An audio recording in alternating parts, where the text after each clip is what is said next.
오늘도 기도회에 오신 여러분들을 환영합니다. 61장 함께 찬양하도록 하겠습니다.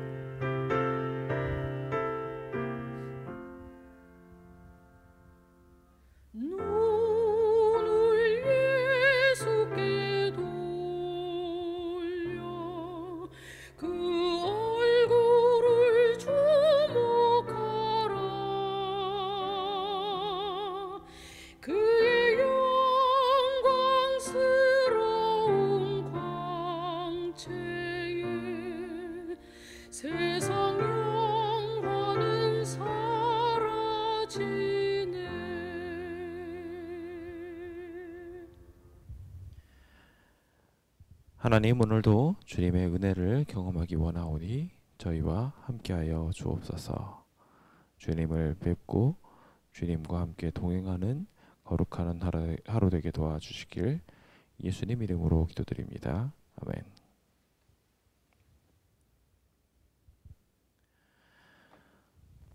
우리는 하나님의 살아계심을 눈으로 확인할 수 없습니다.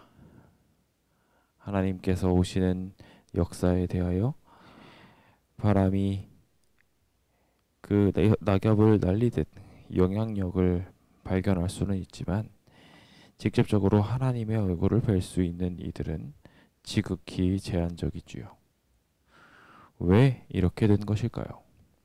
하나님께서 보여주신다면 모든 사람들이 믿을 텐데 말입니다. 하나님의 임재하심을 모두가 다 믿을 수 있다면 다 구원받을 수 있지 않을까요? 정답은 아니다입니다. 만약에 하나님께서 하나님의 전지전능하심을 펼칠 정도로 위대한 모습으로 우리 눈앞에 나타나신다면 우리는 그 전지전능하신 모습을 보고 충격을 받게 될 것입니다. 이분이 하나님이시라니 라고 우리는 하나님을 만나 뵙고 인지하게 되는 순간 우리는 죄의 많음을 스스로 인지하고 멸망하게 되었다는 생각을 하게 될 것입니다. 마치 우리가 거대한 무서운 짐승을 벌게 됐을 때 압도되듯 태양을 우리가 맨눈으로 쳐다볼 수 없듯 전능하신 하나님의 능력을 우리가 바라보게 되는 순간 우리의 죄된 모습은 스스로의 모습을 비참하게 여기게 할 것이고 죽음을 경험할 수밖에 없다는 결론에 도달하도록 모든 마음들이 유치되게 될 것입니다. 오늘 우리는 그 본문 내용을 함께 신명기 5장에 있는 이야기를 통하여 보게 될 것입니다. 하나님은 전지전능하신 모습으로 우리 눈앞에 나타나실 수 없으십니다. 하나님 됨을 보이기 위해 이스라엘 백성들 앞에 드러내셨지만 그들은 스스로 자신의 죄된 모습으로 말미암아 하나님의 임재를 거절해버리고 맙니다. 그래서 주님께서 하실 수 있는 방법은 이 백성들이 이질감 없게 하나님을 마주하기 위하여 친히 인간의 형상을 쓰고 이 땅에 오실 수밖에 없는 것이었습니다. 그러나 우리가 이미 역사 속에서도 증명된 것처럼 하나님께서 우리와 똑같은 모습 인간처럼 나타나시게 된다면 우리는 그를 하나님으로 인정하지 못하고 예수님의 선하심을 도리어 악용하여서 예수님을 십자가로 몰아가 버리고 말게 될 것입니다. 그런 의미에서 우리는 하나님을 뵐 수 없습니다. 믿음의 눈 없이는 말입니다. 오늘 우리의 마음속에 하나님의 거룩한 형상이 잘 새겨질 수 있는 거룩한 믿음의 눈이 자리 잡을 수 있게 되기를 예수님의 이름으로 축원드립니다. 이제 신명기 5장에 있는 이야기를 함께 살펴보며 남은 율법들이 하나님께서 친히 선포하지 못하시고 모세에 의해 전달될 수밖에 없었던 이유에 대해서 우리는 잠시 살펴보게 될 것입니다. 하나님의 선하심이 이 가운데서도 드러나게 되며 오늘 우리가 하나님을 더욱 사모하고 하나님의 뜻에 더욱 가까워지게 되기를 소망해 봅니다. 자, 이제 5장 22절에 있는 이야기로 들어갑니다. 주님께서는 10가지 계명을 당신의 백성들한테 알려주셨습니다. 하나님의 임재하심이 이 작은 산 위에서 이루어졌다는 것은 또 하나의 기적이었습니다.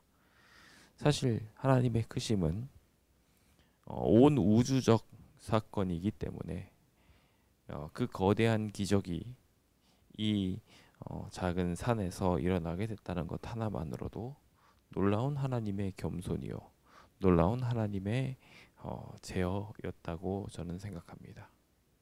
그분의 입김이 모든 세상을 만들었다는 것을 생각해 보게 될 때 하나님의 임재가 이 이스라엘 백성들한테 드러나도록 시내산상에 준비되었다는 것은 이미 하나님께서는 이 백성을 크게 사랑하시어 당신의 영광과 모습을 많이 절제하셨다라는 것을 분명하게 합니다. 그러나 이 백성들한테 하나님 다움의 모습을 보이기 위하여 최소한의 영광들은 드러내시면서 이 백성들에게 하나님의 하나님 되심을 보여주었습니다. 이 모든 말씀을 산 위에서 불 가운데, 구름 가운데, 흑암 가운데에서 큰 음성으로 이 모든 것들을 보여주셨다는 것은 참으로 놀라운 기적이었습니다. 아마 지금 현재 이 신명기 5장의 모세의 회고의 이야기를 들은 이들 중에 어릴 적 그 하나님의 임재를 경험했던 이들도 있었을지 모릅니다. 주님의 현현을 바라보면서 들리고 또 눈으로 느껴지고 피부로 와 닿은 거대한 진동들을 아마 이 아이들도 잊지 못하고 광야에서 40년이라는 시간을 보내지 않았을까 싶네요. 그들은 이 모든 것들을 보며 하나님의 큰 음성 속에 이 모든 모여 있었던 총회의 사람들에게 말씀하시는 것을 들었습니다. 그러나 대부분의 나머지 40년 기간 동안에 태어났던 이들은 하나님의 임재를 경험하지 못했습니다. 그 임재를 경험하지 못한 채 하나님께서 살아계신 분이신지 하나님은 어떤 분이신지 궁금했을지 모르겠습니다. 물론 그들도 수많은 기적들을 계속해서 경험하며 하나님을 간접적으로 느끼고 있었지만 하나님의 음성을 들은 것은 아니었기 때문에 그들도 그 마음속에 혹 하나님의 음성을 듣고 싶다는 생각을 가졌는지 모르겠습니다. 이스라엘 백성들이 이 아름다운 하나님의 모습을 보지 못하는 것은 아쉬운 일이었음에 분명하지만 그들에게 만약 하나님의 임재가 나타났다 할지라도 그들은 똑같이 이스라엘 백성들이 과거에 했던 모습과 동일한 모습을 취할 것을 하나님께서는 아셨습니다. 그래서 그들에게 하나님의 말씀을 남겨 주셨습니다. 두 돌판에 직접 써서 주님께서 친히 말씀하셨던 10가지 계명을 기록하셨던 것이죠. 총회에 이 돌판에 기록된 10가지 계명을 말씀하셨을 때 주님은 더 많은 말씀들을 율법서에 기록된 내용들까지 자세하게 설명하고 싶으셨을지 모르겠습니다. 그러나 그것이 이루어지지 못한 것은 더 말씀하실 수 없었기 때문이었습니다. 율법의 기초가 되는 10계명만을 전달한 것만으로도 이스라엘 백성들은 그 음성을 들으며 너무나 큰 충격을 받아서 이제는 더 이상 하나님께서 직접 말씀하셔서 우리를 죽음의 문턱에 이르게 하지 마시고 모세를 통해서 전달하시면 그것이 하나님의 음성이라고 알겠노라고 말하게 되었던 것은 어쩌면 이 연약한 자들이 가지고 싶었던 마음이며 하나님이 자신을 드러내고 싶으셔도 드러내지 못하시는 이유가 아닌가 생각하게 됩니다. 23절은 산이 불타며 캄캄한 가운데 나오는 소리를 들으며 모든 지파의 수령들과 장로들이 모세에게 나왔던 과거를 말합니다. 우리가 하나님 여호와께서 그의 영광과 위엄을 우리에게 보이심에 불 가운데서 나오는 음성을 우리가 들었고 하나님이 사람과 말씀하시되 그 사람이 생존하는 것을 우리가 보았나이다 라고 말하는 이 이야기는 하나님이 하나님의 백성들과 함께 하시기 위하여 그 산에 임재하셨고 그때 주님의 음성이 이 백성들의 귀에 명확하게 들렸음을 다시 한번 확인시켜 줍니다. 당시의 수령들과 장로들은 주님의 음성을 듣고 무서워 떠는 이들을 대표하여 하나님의 영광과 위엄을 우리한테 보여주셨으니 이 음성 우리 모두 이미 들었습니다. 그리고 여태 지금 우리가 살아 있는 것을 보면서 하나님께 감사드립니다. 라고 이야기하며 그들은 하나님의 임재를 인정합니다. 이스라엘은 이것들을 분명하게 느꼈고 경험했습니다. 그러나 그들은 그렇게 하나님이 우리를 살려주셨고 하나님이 우리 앞에 임재하셨으나 우리가 여전히 살아 있습니다. 라고까지는 감사하였으나 그 다음으로 가기에는 한계가 있었습니다. 그들은 죄인이었기 때문에 그렇습니다. 25절은 계속해서 말하기를 이제 우리가 죽을 까닭이 무엇입니까? 라고 말합니다. 하나님께서 10가지 계명을 듣고 말씀하여 주실 때 그것을 듣고 살아있는 것에 대하여 그들은 감사하였습니다. 그러나 그 거대한 음성들이 다시 또 들린다고 한다면 우리는 반드시 죽을 거라고 생각했습니다. 여호와의 음성을 다시 들으면 우리는 죽을 것이다 라고 이야기를 하며 이제 육신을 가진 자로서 우리처럼 살아계시는 하나님의 음성이 불 가운데 바람을 듣고 생존한 자가 누가 있겠습니까? 라고 이야기하며 자신은 이 크고 놀라운 하나님의 위엄과 영광을 음성 속에 다시 듣게 된다면 안 될 거라고 생각하게 된 것입니다. 혹시 트라우마를 경험해 보신 적 있으십니까? 그렇습니다. 굉장히 두렵고 무서운 일입니다. 우리가 그 일들을 경험하게 되면 우리의 마음이 꺾이기 쉽습니다. 예전에 이제 놀러 가서 이제 수영을 하다가 큰 파도에 집어삼켜진 바가 된 적이 있습니다. 그 전까지 바다가 그렇게 무섭다는 생각을 못 해봤는데 큰 파도에 휩쓸려 움직이고 난 뒤에 파도의 무서움을 느끼게 되었습니다. 이제는 극복되어져서 다시 즐겁게 바다에서 놀게는 되었다고는 하지만 그때를 생각하면 아직도 오금이 저린다는 느낌을 받습니다. 이 땅에서 그냥 단순히 물이 저를 덮치고 움직였던 것만으로도 제 마음속에 공포가 남아 있습니다. 그것을 보고 경험할 때 더 두렵다고 느끼게 되지요. 여기 하나님이 우리 앞에 서셨다고 생각해 봅시다. 그것은 우리에게 어떤 충격을 줄까요? 엄청난 충격일 것입니다. 이스라엘 백성들도 어쩌면 하나님을 마주하게 됐을 때 이와 같은 큰 충격을 받았을지 모르겠습니다. 하나님을 다시 만나게 된다면 이 죄인은 반드시 죽을 거야 라는 생각을 갖게 하였던 것입니다. 그러나 사실 하나님께서는 이 백성들을 구원하기 위해 이곳에 오셨던 것입니다. 하나님을 만남으로 그들이 죽을 이유는 사실 없었을지 모르겠습니다. 그러나 그들 스스로가 하나님의 영광된 모습을 보고 하나님의 영광이 전달되어져서 저절로 죽게 되는 일들이 일어나게 됐을지도 모릅니다. 하나님께서도 친히 말씀하시면서 내가 죄 있는 그들에게 돌격할까 하노라 라는 표현까지 사용하시면서 하나님의 영광스러우심과 우리 죄인들의 죄된 모습이 마주하게 될 때 자칫하면 우리가 죽을 수도 있다는 것을 분명하게 하고 있는 것이죠. 결국 우리는 하나님을 마주할 수 없는 존재가 되어버리고 만 것입니다. 심적으로 말입니다. 심적으로만이 아닙니다. 더 나아가서 육체적으로도 하나님을 맞이할 준비가 되어 있지 못합니다. 무균실에 들어가 있는 환자가 부모를 자주 만나기는 어렵습니다. 부모를 만나도 이게 부모인가 싶을 정도까지 칭칭칭칭 얼굴과 모든 곳들을 감싸서 무균으로 소독하지 않고서는 만날 수가 없습니다. 왜 그렇게 된 것일까요? 그렇습니다.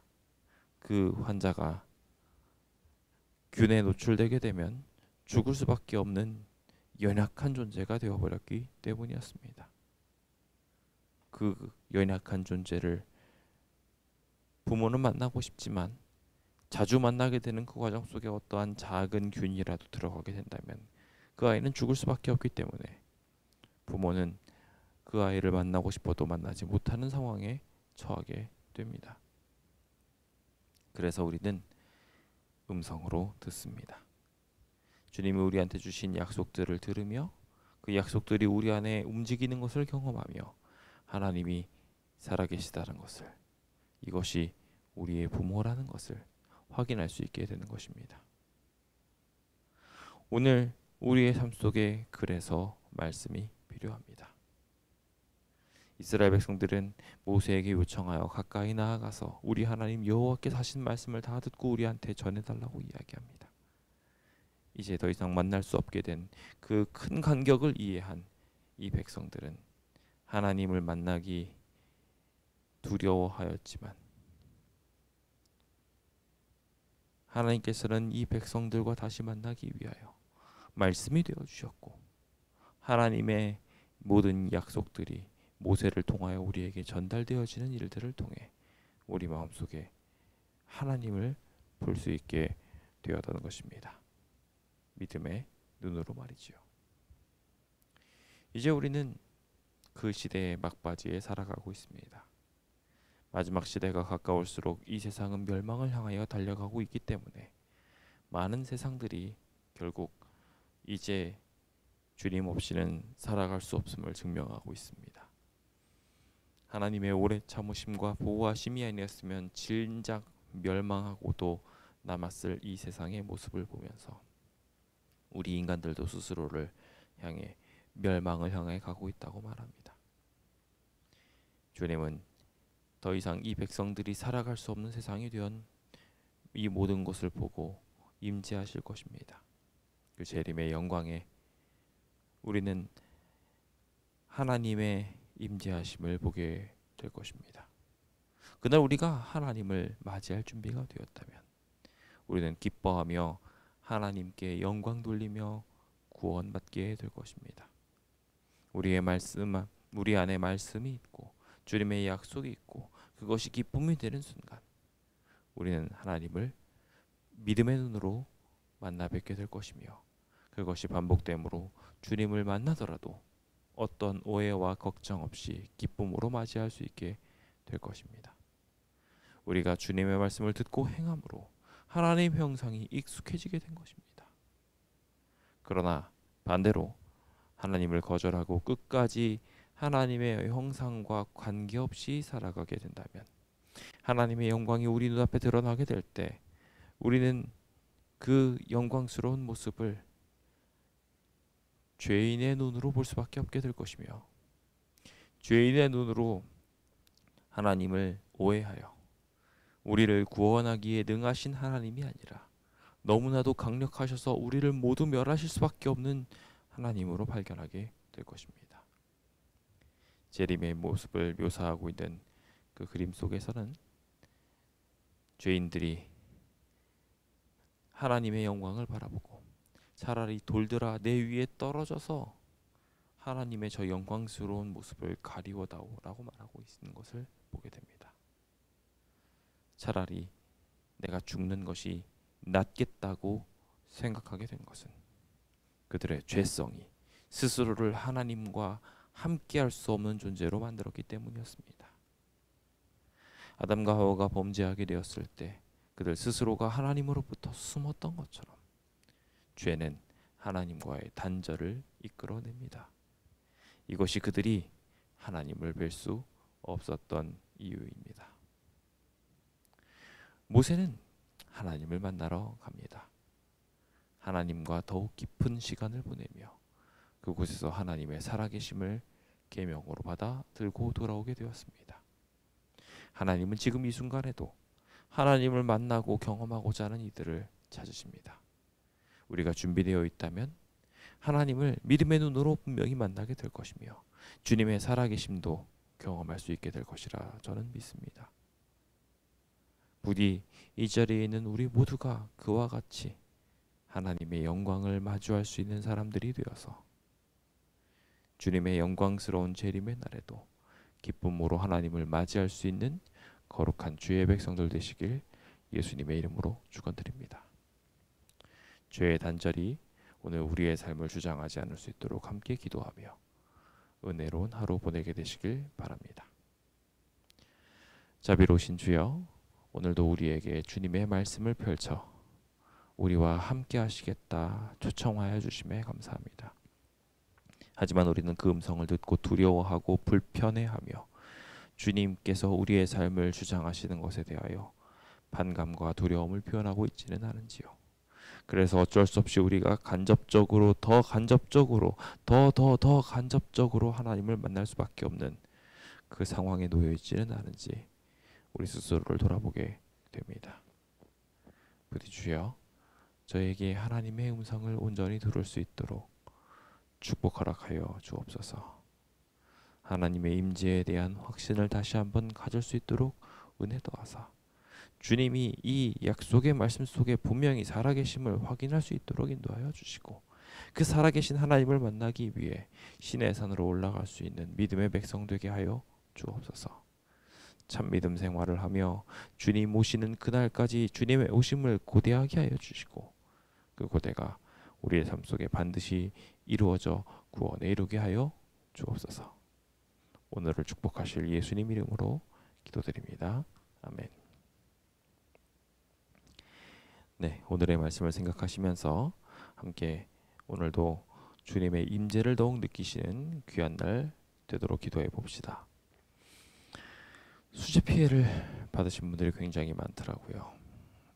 침수되어서 빠져나오시지 못하고 운명을 달리하신 많은 이웃들과 안타까운 사연들을 볼 때 마음이 안타깝습니다.